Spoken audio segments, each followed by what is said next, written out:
April 1st, 1993. Alan Kulwicki boards a plane heading to Bristol. Defending champion, 38 years old. The underdog who'd beaten everyone. The owner-driver who proved self-made could win titles. The plane crashes. Everyone dies. Alan's gone. But months before, he'd admitted something nobody expected. 5 drivers terrified him, not because they were faster, because they had what he never would: security. At 38, Alan died still afraid. New Alan Kulwicki's championship in 1992 was the greatest underdog story NASCAR ever produced. Owner-driver beating factory teams, no major sponsors, engineering degree and duct tape competing against Hendrick Motorsports' unlimited budgets. Alan won by 10 points over Bill Elliott. The margin was microscopic. The achievement was monumental. But winning the championship didn't eliminate fear. It intensified it. Because now Alan had something to lose. The championship made him a target. Every race became defending what he'd barely won instead of chasing what seemed impossible. The pressure changed from proving himself to maintaining proof, and Alan understood something terrifying. Winning once might have been luck. Repeating it would require resources he didn't have.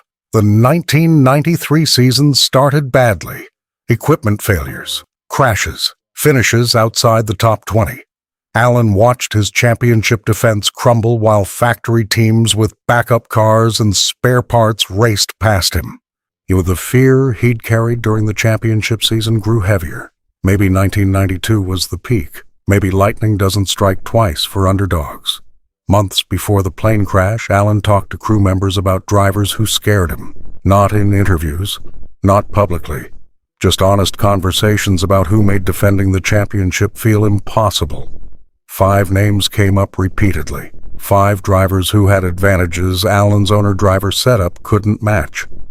At 38, Alan died knowing those fears were justified. That being champion wasn't enough when others had resources championships alone can't provide. Number 5. Davey Allison. Davey Allison represented everything Alan wasn't. Factory backing from Robert Yates Racing. Major sponsors. Unlimited resources. The kind of support that turns talent into sustained success instead of one championship followed by struggle. Alan watched Davey race with equipment so good that mechanical failures were rare. Crashes got fixed with backup cars.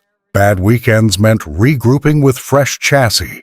Davey's team could afford mistakes. Alan's team couldn't. The 1992 championship battle proved it. Davey led the points for most of the season. Alan scraped together finishes with cars, held together by determination more than engineering. The final race at Atlanta came down to Davey, Alan, and Bill Elliott. Davey needed to win and have Alan finish worse than 18th. Davey crashed. His championship hopes died with crumpled sheet metal. Alan finished second, won the title by 10 points, but Alan knew luck had played its part. Davey's crash wasn't Alan's doing. It was circumstance, fortune, the thing that gives underdogs championships but doesn't guarantee they keep them.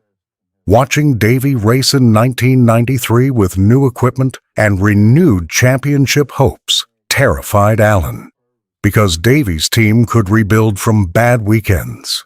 Alan's team was already struggling with the same car and limited budget that had won 1992. The gap was widening. Resources matter. Underdogs get one shot. Factory teams get unlimited attempts. Davey Allison died July 13th, 1993, in a helicopter crash. 3 months after Alan. 2 champions gone in 1 year. The fear Alan had of Davey's resources became irrelevant. But during those final months of Alan's life, watching Davey race with advantages Alan lacked made defending the championship feel like holding water in hands full of holes. Number 4. Bill Elliott. Bill Elliott was the driver Alan beat for the 1992 championship. 10 points, the closest margin modern NASCAR had seen. Alan's greatest achievement was simultaneously his greatest source of fear. because he knew how close it had been, how easily 10 points could have gone the other way, how luck and circumstances and 100 small details separated champion from runner-up.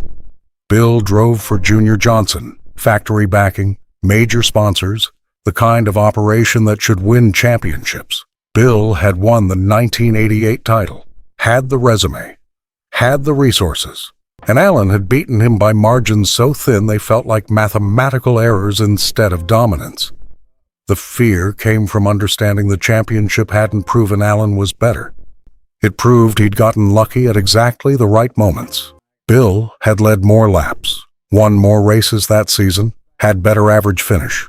Everything except the final points total suggested Bill should have won. Alan lived with that knowledge, carried it through the 1993 season watching Bill race with the same superior equipment, while Alan struggled with budget constraints that made every race feel like gambling with odds tilted against him. At Atlanta in 1992, the final race, Alan needed Bill to finish worse than third while Alan won. Bill finished 11th. Alan finished second behind Elliott. The 10-point margin materialized from circumstances falling perfectly for Alan.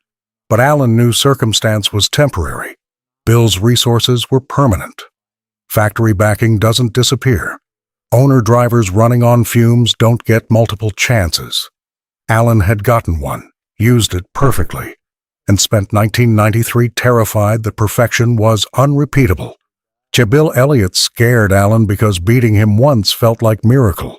Beating him again felt impossible when resources determined outcomes more than determination did. Number 3. Dale Earnhardt. Dale Earnhardt was 7-time champion when Alan won his title in 1992. The Intimidator, 76 wins. Everything Alan wasn't. Dominant, intimidating. Backed by Richard Childress Racing's championship-level operation. But Alan's fear of Dale wasn't about intimidation. It was about inevitability. For Dale had won 7 championships across 19 years. That consistency proved championships weren't flukes. They were patterns, systems, sustained excellence that owner-drivers with limited budgets couldn't maintain. Alan watched Dale race knowing that even when Dale had bad seasons, he'd return to championship form. Factory backing guaranteed it. Resources rebuilt what failures destroyed. Dale's operation had stability that weathered bad weekends and mechanical failures and crashes, while Alan's operation had no such stability. One bad month could end the season. Budget constraints meant equipment failures couldn't be solved by buying new parts. They required engineering around problems with used components and creativity. Dale raced like championships were inevitable. Alan raced like his championship was a temporary gift that 1993 would reclaim. The fear was watching Dale's consistency and understanding that Alan's 1992 was outlier. Dale's 7 championships were pattern. Patterns repeat. Outliers don't. The respect Dale showed Alan after the 1992 championship felt genuine. But Alan wondered if Dale saw him as equal or as a lucky driver who'd peaked at exactly the right moment. Alan feared he was the latter. That Dale knew what Alan suspected. Championships require resources, sustained excellence, demands. Alan had enough for one, not enough for 2. Number 2. Ernie Irvan. Ernie Irvan became Alan's fear in a way nobody expected. Not because Ernie beat him. Because Ernie took his ride after he died. April 1993. Alan dies in the plane crash. The championship car sits in the garage. The season continues. Someone needs to drive it. Ernie Irvan gets the call, steps into the car Alan built, drives the equipment Alan had scraped together, represents the team Alan had created from nothing. Alan never knew this would happen. Couldn't have. He died before Ernie took the ride, but the fear existed before death. The fear that Alan was replaceable. That owner drivers are remembered for the story, but factory drivers are remembered for the wins. That underdogs get one championship, then get replaced by drivers with better resumes and more experience. Alan had conversations with sponsors before he died.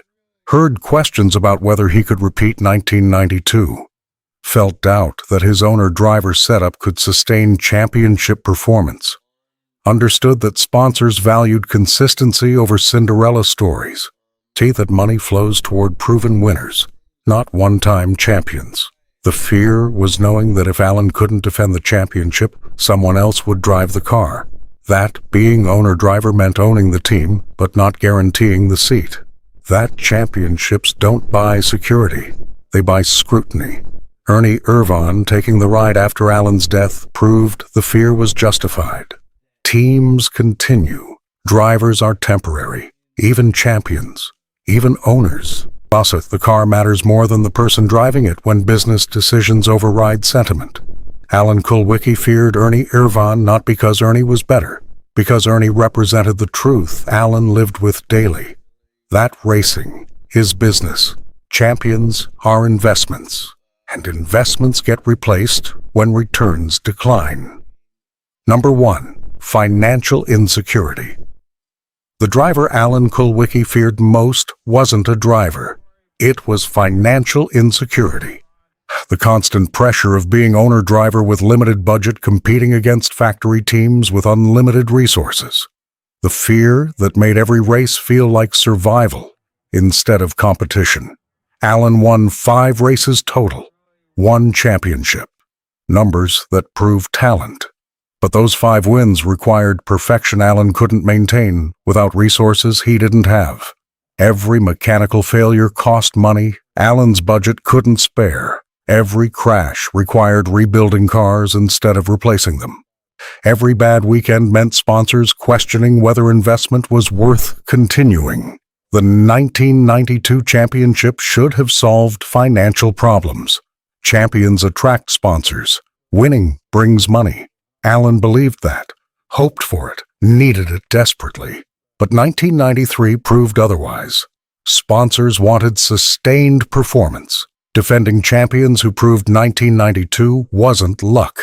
Alan's early season struggles made sponsors nervous, made budgets tighter instead of larger. He made defending the championship with declining resources feel like drowning while everyone watched. Alan talked to crew members about selling the team, about taking a factory ride where budgets weren't constant stress, about giving up ownership for security. The conversations were serious. The fear was real. Being champion hadn't eliminated financial pressure. It had increased expectations while resources remained limited. Alan needed to perform better with the same equipment that had barely won 1992. The mathematics didn't work. The fear was knowing it didn't work and having no solution except hoping for another perfect season. At 38, boarding the plane to Bristol, Alan carried fear nobody saw. That 1993 would prove 1992 was peak. That financial insecurity would force decisions about selling the team. Found that being champion wasn't enough when racing required resources championships alone couldn't guarantee. The plane crashed. Alan died.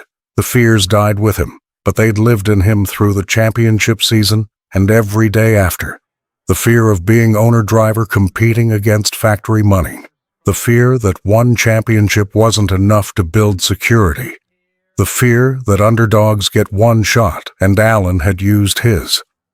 At 38, Alan Kulwicki died defending a championship while fearing he couldn't defend it. Financial insecurity scared him more than any driver because it was the thing that made every other fear possible. Alan Kulwicki proved underdogs could win championships. Owner-driver, limited budget, engineering degree, and duct tape beating factory teams.